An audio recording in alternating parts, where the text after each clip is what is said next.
జోహార్ అన్న ఎన్టీఆర్, జోహార్ అన్న ఎన్టీఆర్.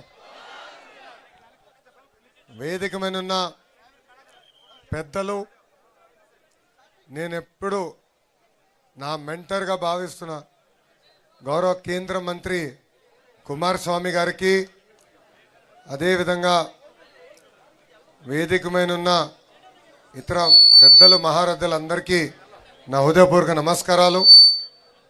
ఈరోజు నేను ఇక్కడికి ఎందుకు వచ్చానంటే మీ రుణం తీర్చుకున్నాక వచ్చాను. ఎందుకంటే ఆనాడు ఆంధ్ర రాష్ట్ర గౌరవ ముఖ్యమంత్రి శ్రీ నారా చంద్రబాబు నాయుడు గారి పైన దొంగ కేసు పెట్టి 58 రోజులు జైల్లో బంధిస్తే సింధనూరు నుంచి రాయచూరు వరకు పెద్ద ఎత్తున బయటకు వచ్చి మీరు మాకు అండగా నిలబడ్డారు, మమ్మల్ని మీరు నడిపించారు. మీకు ఒక కార్యక్రమంగా అనిపించవచ్చు, కానీ నా తల్లి భువనేశ్వరమ్మ కానివ్వండి, నాకు కానివ్వండి, బ్రహ్మణికి కానివ్వండి, దేవాంశ్ కానివ్వండి, ఆ రోజు ఒక తెలియని పరిస్థితి, భవిష్యత్తు ఎలా ఉంటుందో తెలియదు. నాన్నగారినేమో ఏకంగా రాజమండ్రి జైల్లో బంధించారు. ప్రజలు ఏమనుకుంటున్నారో ఆలోచించిన రోజు మీరు బయటకు వచ్చారు, మీరు మాకు అండగా నిలబడ్డారు. ఆ రుణం తీర్చుకునే దానికే ఈరోజు మీ లోకేష్ మీ ముందర నిలబడ్డారు. ఆ 58 రోజులు బాబు గారిని ఎప్పుడు కలిసినా చెప్పేవాడిని, వాళ్ళు చేస్తున్న ఆరోపణలు ఎవరు నమ్మట్లేదు. కాశ్మీర్ నుంచి కన్యాకుమారి వరకు భారతదేశం మొత్తం మనతో ఉంది, ప్రత్యేకంగా తెలుగోలు మొత్తం మనతోనే ఉన్నారు, మీరు అధైర్యపడద్దని ఆనాడు చెప్పాం. కేసులు పెట్టినా ఇబ్బంది పెట్టినా అనుకున్న దానికోసం మనం అహర్నిశలు పోరాడతాం.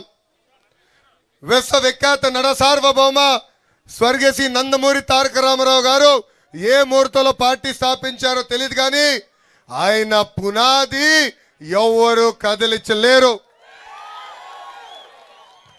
1984 నుంచి వలసలుగా మీరు ఇక్కడికి వచ్చారు. పుట్టింది ఆంధ్ర రాష్ట్రం అయినా కర్ణాటక మనం సొంతంగా భావించేవారు.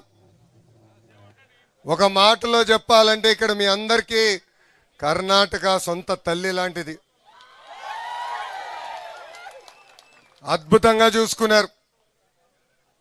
మన నినాదం ఒకటే, తెలుగోలు ఎక్కడున్నా చల్లగా హాయిగా ఉండాలి, వాళ్ళకి అండగా నిలబడుతుంది ఆ పసుపు జెండా తెలుగుదేశం పార్టీ. ఇక్కడ మీ అందరు తెలుసు, దేవేగౌడ గారి దగ్గర నుంచి కుమారస్వామి వరకు మా కుటుంబానికి వాళ్ళ కుటుంబానికి ఎంత అనుబంధం ఉందో. ఆనాడు యునైటెడ్ ఫ్రంట్ గౌరవ ముఖ్యమంత్రి చంద్రబాబు నాయుడు గారు ఉంటే భారతదేశ ప్రధానమంత్రిగా దేవేగౌడ గారు ఆనాడు ఉన్నారు. కరెక్ట్గా 30 సంవత్సరాల తర్వాత కుమారస్వామి గారు పక్కన నుంచిన అదృష్టం నాకు ఈరోజు కలిగింది. ఇక్కడ ఉన్న ఆంధ్రులందరూ ఒక విషయం గుర్తుపెట్టుకోండి, ఆనాడు విశాఖ ఉక్కు ఆంధ్రుల హక్కు అని పోరాడాం.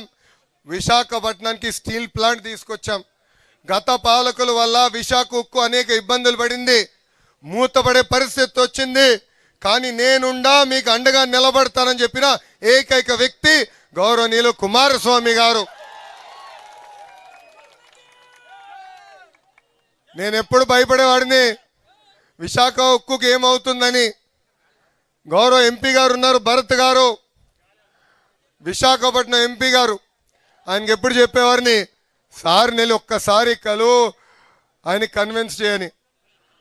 ఒక 10 సార్లు కలిసిన తర్వాత గురువుగారే నాకు ఫోన్ చేసి, బ్రదర్ ఎందుకు కంగారు పడుతున్నావు, విశాఖ ఉక్కుని కాపాడే బాధ్యత నేను తీసుకుంటానని చెప్పిన గొప్ప వ్యక్తి కుమారస్వామి గారు.